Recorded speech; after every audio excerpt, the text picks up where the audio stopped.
សួស្តីបងប្អូនទាំងអស់គ្នាសូមស្វាគមន៍មកកាន់ការពិភាក្សាព័ត៌មានអន្តរជាតិនៅថ្ងៃសុក្រទី6 ខែមិថុនាឆ្នាំ2025ថ្ងៃនេះយើងនឹងលើកឡើងពីប្រធានបទដ៏កតៅគគុកមួយគ Allies tried to broker Trump-Musk peace. And Epstein files allegation complicated things. ការប៉ះទង្គិចរវាងលោក Donald Trump ប្រធានាធិបតីសហរដ្ឋអាមេរិកនិងលោក Elon Musk សកពហុសេដ្ឋីអាមេរិកបានក្លាយជាប្រធានបទដ៏គួរឲ្យចាប់អារម្មណ៍នៅលើពិភពលោកខណៈដែលសម្ព័ន្ធមិត្តព្យាយាមផ្សះផ្សាការប្រឈមមុខនេះប៉ុន្តែការលើកឡើងអំពីឯកសារ Epstein files. បានបង្កការលំបាកថែមទៀតបរិបទនៃចំនួនរវាងលោកត្រាំនិងលោកមឺសកបានចាប់ផតើមកក្នុងខែមិថុនាឆ្នាំ2025បន្ទាប់ពីមានការខ្វែងគំនិតអំពីគម្រោងច្បាប់ថវិការបស់សភាលោកមឺសកដែលជានាយកនៃក្រសួងប្រសិទ្ធភាពរដ្ឋាភិបាល DOGE. ពីមុនបានរិះគន់ថាគម្រោងនេះជាអាថ៌កំបាំងដ៏ស្អុយផុយដែលបង្កើនបំណុលរដ្ឋាភិបាលលោកត្រាំបានឆ្លើយតបដោយសន្យាថានឹងលុបកិច្ចសន្យារដ្ឋាភិបាលជាមួយក្រុមហ៊ុនរបស់លោកមឺសកដូចជ Tesla. និង SpaceX. ដែលមានតម្លៃជាង$1,000,000,000 អាមេរិកការប្រឈមមុខនេះបានប្រែជាសង្គ្រាមលើកណតាញ៉ូសង្គម X. ដែលបណតឡាក់ឲ្យតម្លៃហ៊ុនរបស Tesla. ធ្លាក់ចុះជិត$180,000,000,000ក្នុងរយៈពេលតែមួយថ្ងៃការប្រឹងប្រែងរបស់សម្ព័ន្ធមិត្តទាំងពីរភាគីដូចជាលោក Warren Davidson Warren Davidson. សមាជិកសភានិងលោក Michael Johnson Mike Johnson. បានព្យាយាមផ្សះផ្សាការប្រឈមមុខនេះ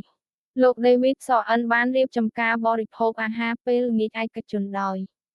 Inviter. លោកត្រាំលោកមឺសកនិងអ្នកដទៃទៀតដើម្បីជួសជុលទំនាក់ទំនងក៏ប៉ុន្តែការប្រឹងប្រែងនេះត្រូវបានរំខាននៅពេលលោកមឺសកបានប្រកាសលោ X. ថាពេលវេលាល័យឥស្សរៈចម្លែកធំហើយលោកត្រាំនៅក្នុងឯកសារ Epstein នេះជាហេតុផលពិតដែលវាមិនបានប្រកាសជាសាធារណៈការលើកឡើងអំពីឯកសារ Epstein ការលើកឡើងរបស់លោកមឺសកអំពីឯកសារ Epstein ដែលជាឯកសារពាក់ព័ន្ធនឹងហេតុការណ៍របស់លោក Jose Jorge Epstein អ្នកហិរញ្ញវត្ថុនិងឧក្រិដ្ឋផ្លូវភេទដែលបានសម្លាប់ខ្លួនក្នុងឆ្នាំ2019បានបង្កការភ្ញាក់ផ្អើលលើអន្តរជាតិលោកមឺសកមិនបានផតលោភស្តាងណាមួយដើម្បីគាំទ្រការលើកឡើងនេះទេប៉ុន្តែការលើកឡើងនេះបានធ្វើឲ្យមានការសង្ស័យថាលោកត្រាំអាចមានទំនាក់ទំនងជាមួយ Epstein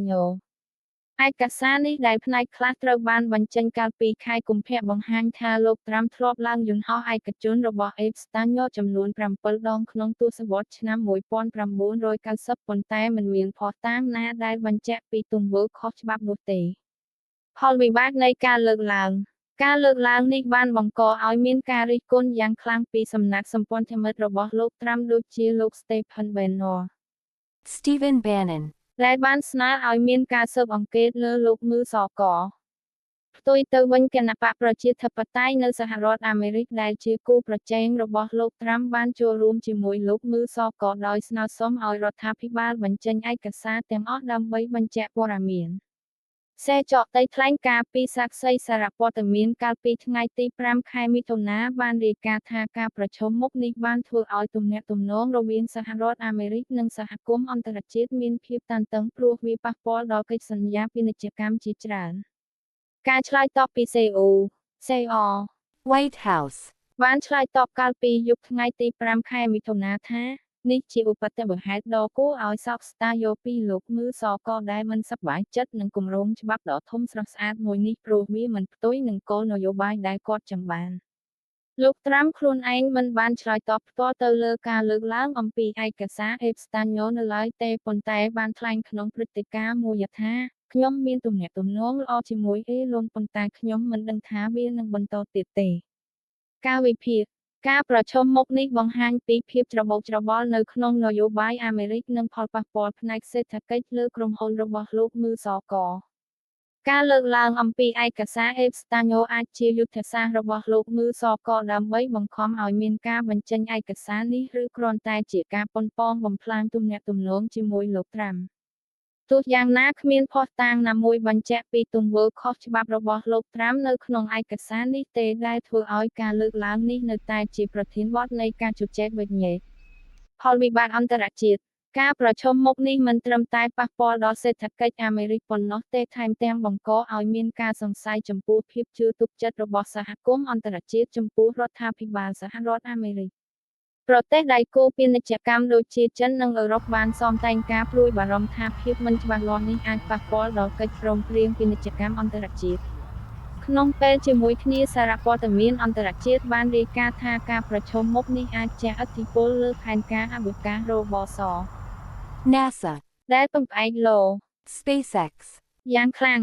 សេចក្តីសន្និដ្ឋានការប្រជុំមុខរវាងលោកត្រាំនិងលោកងឺសកបានប្រែជាវិបត្តិអន្តរជាតិដ៏ស្មុគស្មាញដែលការលើកឡើងអំពីឯកសារអេបស្តាញូបានបង្កការលំបាកដល់ការផ្សះផ្សាទោះបីជាមានការព្យាយាមពីសម្ព័ន្ធមិត្តក៏ដោយក៏ភាពតានតឹងនេះនៅតែបន្តនិងអាចប៉ះពាល់ដល់សេដ្ឋកិច្ចនិងនយោបាយសកលយើងនឹងតាមដានឲ្យបានជិតស្និទ្ធនិងជួបគ្នាវិញនៅកម្មវិធីបន្ទាប់ជម្រាបលា